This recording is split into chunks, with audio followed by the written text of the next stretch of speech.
Tamil menu சேனலுக்கு உங்கள் அனைவரையும் அன்போடு வரவேற்கிறேன். இன்றைக்கி நம்ம கிச்சனில் ரொம்ப எளிமையான பைனாப்பிள் கேசரி தாங்க பார்க்க போகிறோம். எப்படி பண்ணலான்னு பார்க்கலாம் வாங்க.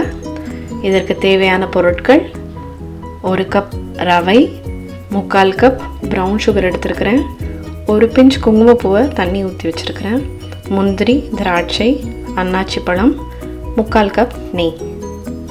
பேன் வச்சுக்கலாம். பேன் நல்லா சூடானதும் 3/4 கப் நெய் எடுத்துக்கிறேன். இந்த கப்புக்கு தாங்க நான் 1 கப் ரவை எடுத்துக்கிறேன். ஸோ முந்திரி அந்த திராட்சையை இந்த நெய்யில் சேர்த்துடலாம். இங்கே நெய்க்கு பதிலாக வெறும் எண்ணெய் கூட ஊற்றிக்கலாம், இல்லை எண்ணெய் நெய் பாதி பாதி சேர்த்துக்கலாம். முந்திரி நல்லா ப்ரௌன் ஆகணுங்க, திராட்சை நல்லா உப்பி வரணும். அதுக்கப்புறம் எடுத்து வச்சுருக்கிற ரவையை நம்ம சேர்த்துக்கலாம். ரவையை அந்த நெய்யில் நல்லா பொறுமையாக நிதானமாக வறுக்கணுங்க. கம்மி ஃப்ளேமில் வச்சு வருங்க. ஒரு 3 நிமிஷம் வறுத்ததுக்கப்புறம் சீனி, 3/4 கப் சீனி, ப்ரௌன் சுகர் ஆட் பண்ணுறேன்னா அந்த சீனி அந்த சூட்டில் நல்லா கரைஞ்சி ரவைக்கு ஒரு சாஃப்ட்னஸ் கொடுக்கும். அதுக்கப்புறம் எடுத்து வச்சுருக்கிற பைனாப்பிள் நிறைய சேர்க்க வேண்டாம், ஏன்னா கேசரியோட ஃப்ளேவரே மாறிடும். ஏன்னா அது புளிப்பாக இருக்கும், இனிப்பாக இருக்கும், அதனால் கம்மியாக சேர்த்துக்கோங்க. ரவை இப்போ நல்லா ப்ரௌன் ஆயிடுச்சு.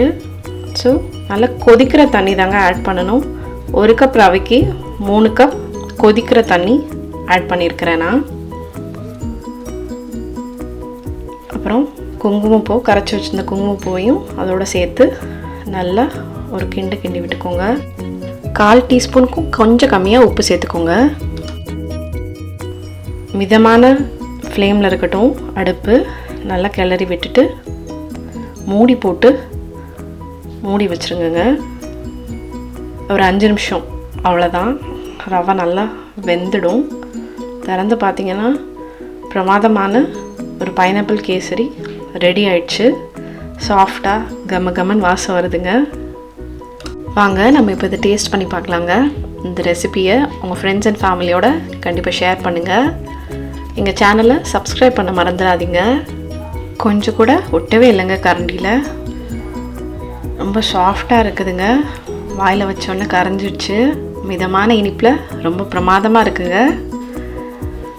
மீண்டும் சந்திப்போம். நீங்களும் சமைக்கலாம்.